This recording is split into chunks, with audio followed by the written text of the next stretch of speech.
పెద్దపల్లి జిల్లా గోదావరి ఖనిలో ఆందోళనకు దిగింది చిరు వ్యాపారి కుటుంబం. రోడ్డు వెడల్పులో భాగంగా ఓ బిల్డింగ్ను కూల్చేశారు అధికారులు. అన్ని పర్మిషన్లు ఉన్నప్పటికీ షాప్ను ఎందుకు కూల్చేశారని ఆందోళన చేశారు. గతంలో ఎందుకు అనుమతులు ఇచ్చారని, ఇప్పుడు ఎందుకు కూల్చేశారని ఆవేదన వ్యక్తం చేశారు. అప్పులు చేసి బిల్డింగ్ కట్టుకున్నామని ఇప్పుడు కూల్చేయడంతో రోడ్డున పడ్డామని అంటున్నారు.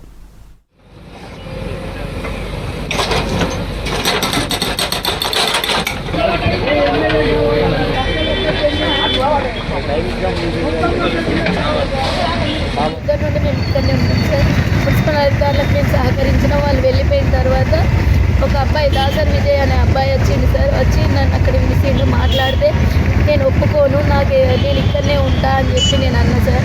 అన్న తర్వాత ఇది ఏం చేసుకుంటావు నువ్వు, ఇంత కూలగొడతామంటే కూడా నేను దేనికి ఒప్పుకోను, ఎమ్మెల్యే గారు మీకు న్యాయం చేస్తారంటే సరే నేను సార్ వచ్చి నాకు మాట్లాడతా, సార్ నాకేం వ్యతిరేకం కాదు, సార్ నాకు న్యాయం చేస్తాడు, మీకు ఎంత జాగిస్తామంటే కూడా నాకు ఇచ్చి నాకు సార్ వచ్చి నాకు చూపించిన తర్వాతనే నేను ఇది ఖాళీ చేస్తా అంటే ఆయన ఒక బుల్డోజర్ని తీసుకొచ్చిండు. కూలగొట్టే ప్రయత్నం చేస్తే కూడా నేను 100కు డైల్ చేసిన, వాళ్ళు వచ్చిర్రు. అది ప్రైవేట్ వెహికల్ అన్నాడు. ఇంద్రసేన రెడ్డి సార్ కూడా వచ్చిండు, వాళ్ళని పంపించేసిండు. అది అయిపోయిన తర్వాత నేను నైట్ 10 గంటలు ఆయన ఇక్కడికే వచ్చి బెదిరించిండు నన్ను, నువ్వు ఇదేం చేసుకుంటావు, నేను ఇది తీసేస్తా, నాకు ఇది రోడ్డు మేము ఇది రోడ్డు కింద తీసేస్తాను, నీకు ఇది అడ్డుకుంటుంది అని అన్నాడు. నీకు ఎందుకు అడ్డుకుంటుంది అని కూడా నేను అన్నా, నేను ఏమన్నా చేసుకుంటుంది అని కూడా నేను అన్నా. అంటే నువ్వు ఉంటావా, ఉంచుకుంటావా, ఉంచుకో, ఏం చేసుకుంటావో చేసుకోండి, నేను ఏ టైం అయినా తీసేస్తానని అని ఆ అబ్బాయి అనుకుంటూ వెళ్ళిపోయాడు.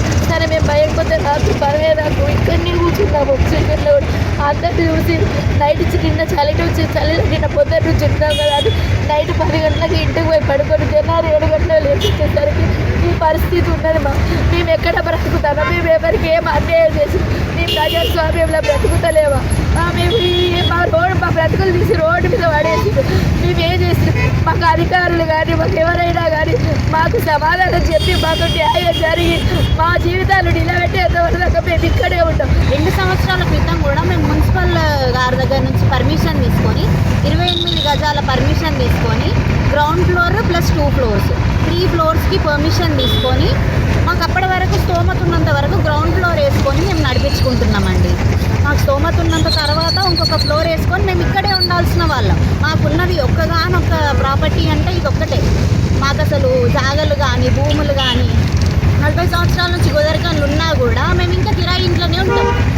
మేము చదువుకుంటాము. మాకు 30-35 సంవత్సరాలు మా నాన్న మాకు చదువులకి వాటికే పెట్టినాడు. మున్సిపల్ వాళ్ళు వచ్చిర్రు, మాతో కోఆపరేట్ చేయండి, మేము టౌన్ ఎక్స్పాన్షన్ చేస్తున్నాము, రోడ్ చేస్తామంటే వాళ్ళ ప్రకారమే వాళ్ళు మాకు 28 గజాలకు ఉంటే మేము అంతే కట్టుకున్నా కూడా వాళ్ళు సెట్ బ్యాక్ పోతుంది 10 ఫీట్లు అంటే సరే అట్లయినా ఒప్పుకున్నాము.